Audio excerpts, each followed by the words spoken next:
Hi everyone, welcome. So we're here. I'm Maggie of maggiesbliss.com, and today is our Tuesday Oracle energy reading. Tuesday Oracle energy reading with me. I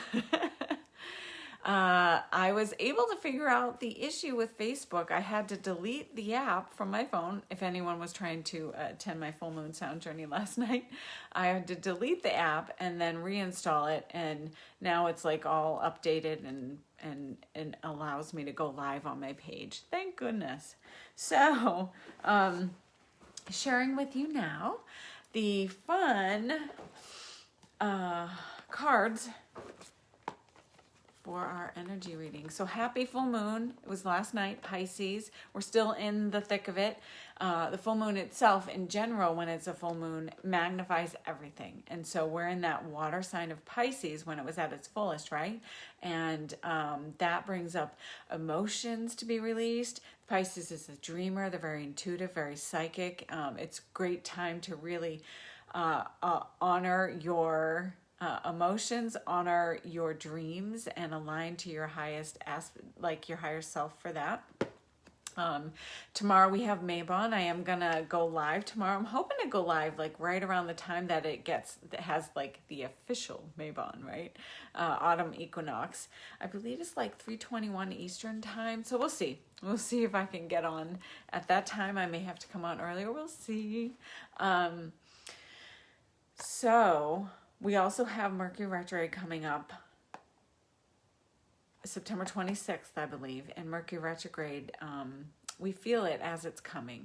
And like, as I was saying, like last night, you feel it, and you feel it's like it allows you to kind of prepare. You know what's coming. It starts its work, right? And it's just a lot of people, as the more you tune into that frequency of Mercury retrograde when it comes, right?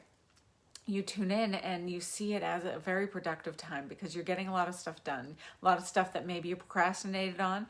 If you haven't procrastinated, perfect. Mercury retrograde may be smoother for you, but it also helps you reevaluate everything.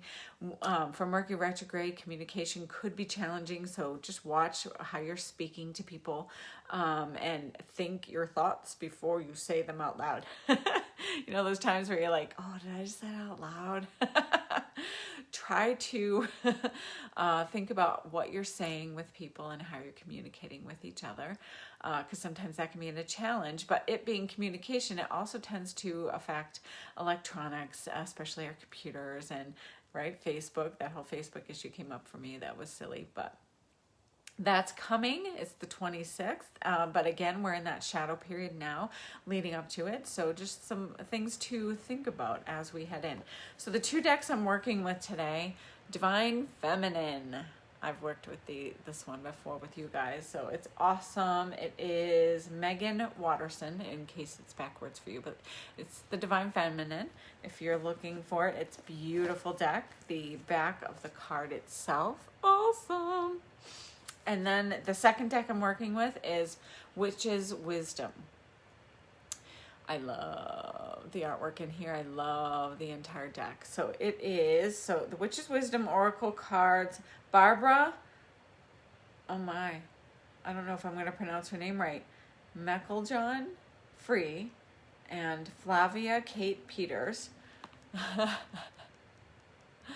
The Witch's Wisdom Oracle deck, and the illustrations by Richard Crook. So beautiful, beautiful. So the energy's coming in.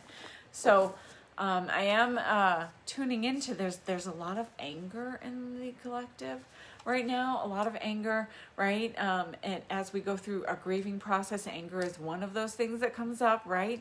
And this could be grieving a death of a loved one, but you might be grieving something else, a loss of a relationship, a job, a loss of a belief that you thought you like, right? Our ego fights us, and when you're like ready to evolve and transition into the next level, our ego might be like, no, and anger can come up, but it's processing and we're removing those layers. So we really need to honor that. Anger will also come up if you're resisting depression.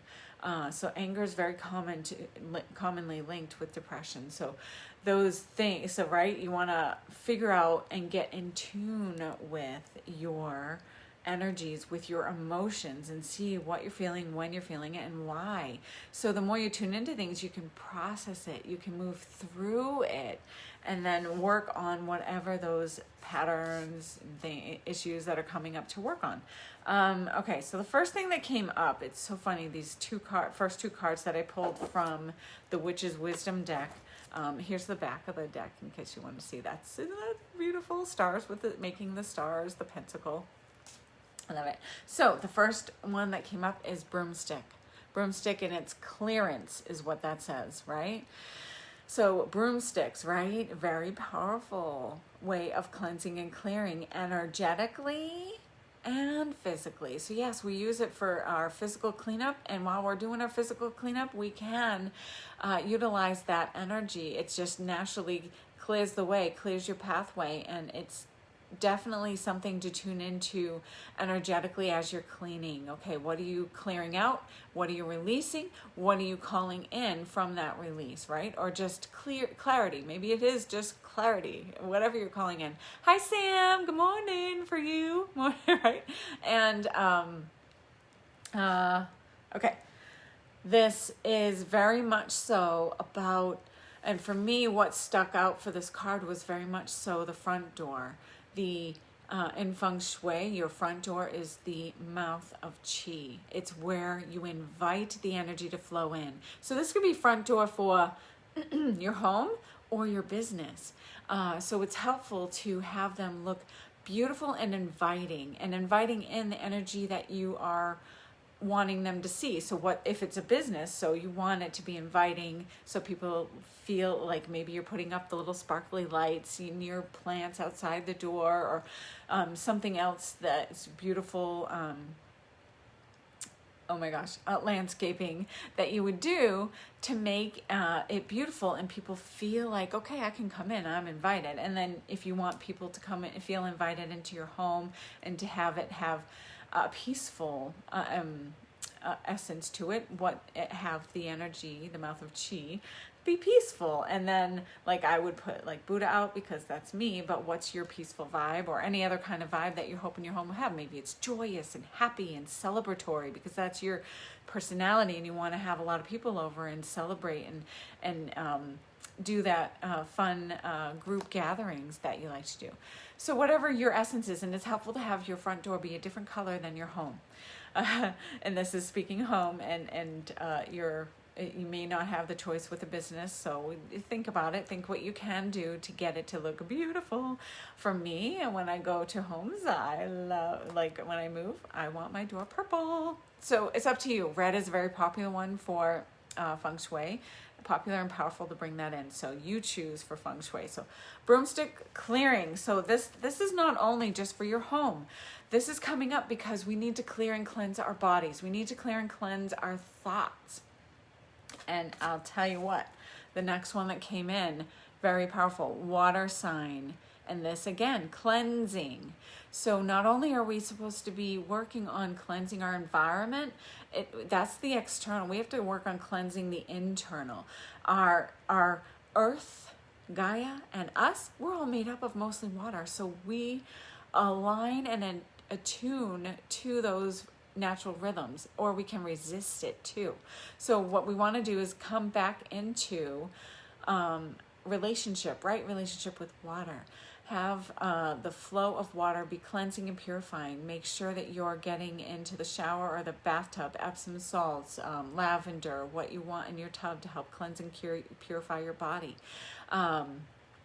And when you're drinking water, bless it first. Get it under the sun. Get it under the full moon. Today you still have the opportunity to do that, to have it blessed.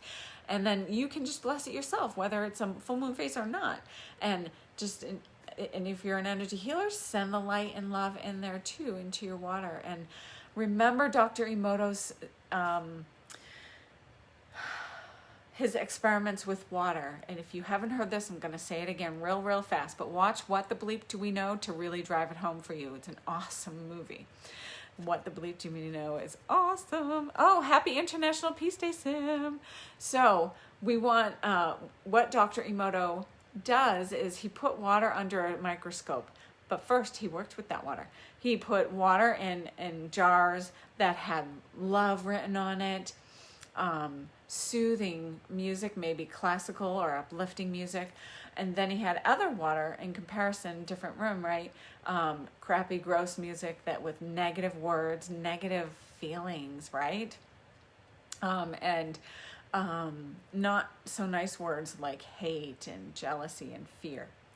He gets them under the microscope and he compares them. You look at the one that had the gross music and the fear and the bad words, right? The not so nice words that you would never wish on a loved one, and you don't want to wish it on yourself. And so gross. It was under the microscope. It looked like sludge. You would not want to drink this water. And then you look at the other, and I'm getting chills as a reminder. This is so huge.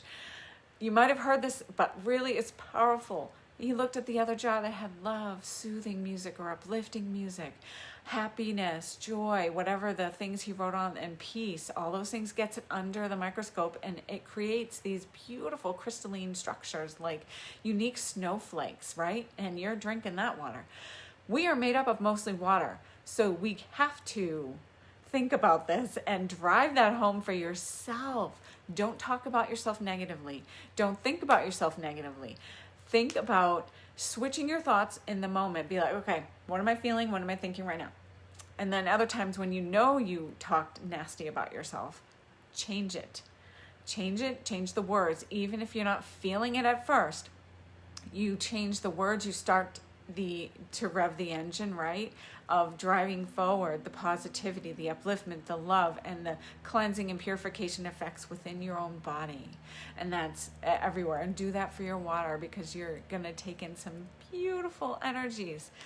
So, all of that and getting in tune with the rhythms of nature with water, right? Because the moon is the element of water. We were in Pisces, element of water. We're in, starting tomorrow, autumn, which is the element of water. So we're really in these energies of water, and we need to remind ourselves that we are a part of the flow.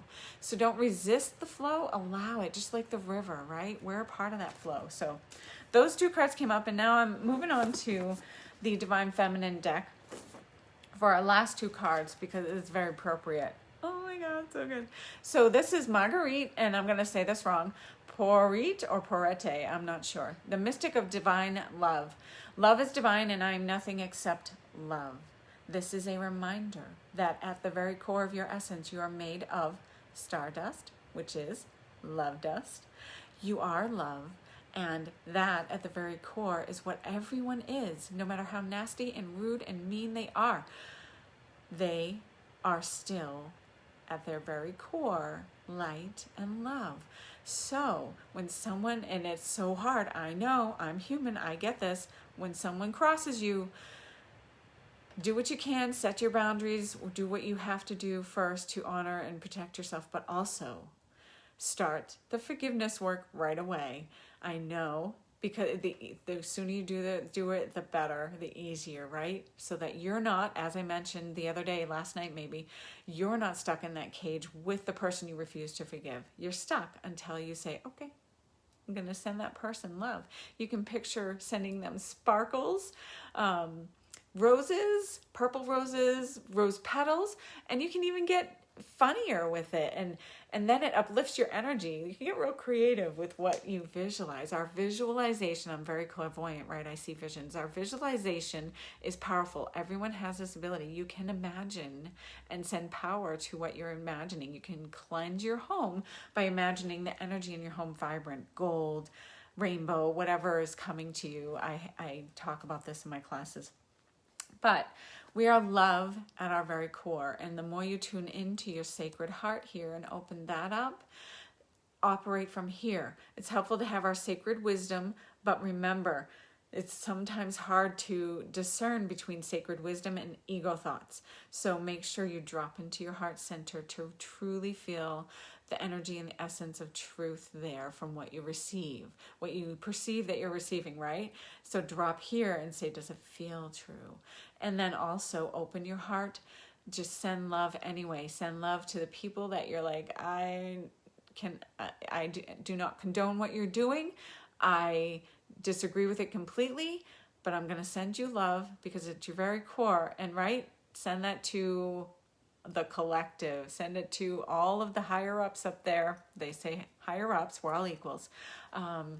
Those people doing the things that you're not interested in experiencing, those people that strive to receive more power just for power's sake, send love anyway, because that's the only way that's going to shift the energy. You're not going to shift the energy by fighting fire with fire. You're only going to create more fire. You're going to shift the energy when you align to love yourself. And then even if it's hard to send it to the opposite party, right? Just be like, okay, I'm going to align to love myself, and then eventually work my way towards sending it outward. Because that creates a powerful ripple effect anyway. So that, along with Freya comes in. Oh my God, isn't this the most beautiful card? I love how wise she comes in with that crown of light around her. So Freya is telling us that she's the goddess of discernment. I spend my time wisely. I only say yes when it's a holy hell yes. And this is true. And this is what's going to lead us into the rest of the week. You have to honor this. Everything else makes sense here, right? But this is like our future card. It's just saying, be mindful. Don't do things that don't feel good to you. Do things that feel right and feel like love and truth to you. If it doesn't feel good, you're not supposed to be doing it. It doesn't feel good. Maybe it's going to be right for someone else. It might not even be a bad thing that is to be done, right?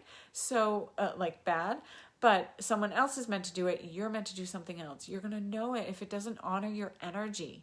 If it doesn't honor your energy, it's going to deplete you. So when it doesn't feel like a hell yes, you're going to say no and honor your energy, your boundaries, and stay fueled by following your bliss and your love, right? Your love. So our first two cards were all about cleansing, clearing, honoring the rhythms of nature. Clear your home, clear your body, mind, and soul. Do your energetic hygiene as well. Cleanse your chakras, cleanse your aura, and then these cards, right? We are love, send love anyway, and allow the loving being that you are to say no. It can be, you're allowed to disagree with someone and still be aligned to love, and still, still like them, they can like you, but you can disagree, right? So start to align it with your truth. So hopefully you have an amazing rest of your week. Maybe I'll see you tomorrow. I'm going to come on for the autumn equinox, hopefully around the actual official time that we hit that minute, right? I believe it's 3:21 p.m. in Eastern time, which is 12:21 p.m. Pacific time, and then you can figure out from there. So have an amazing rest of your day, and blessed be. I'll see you soon.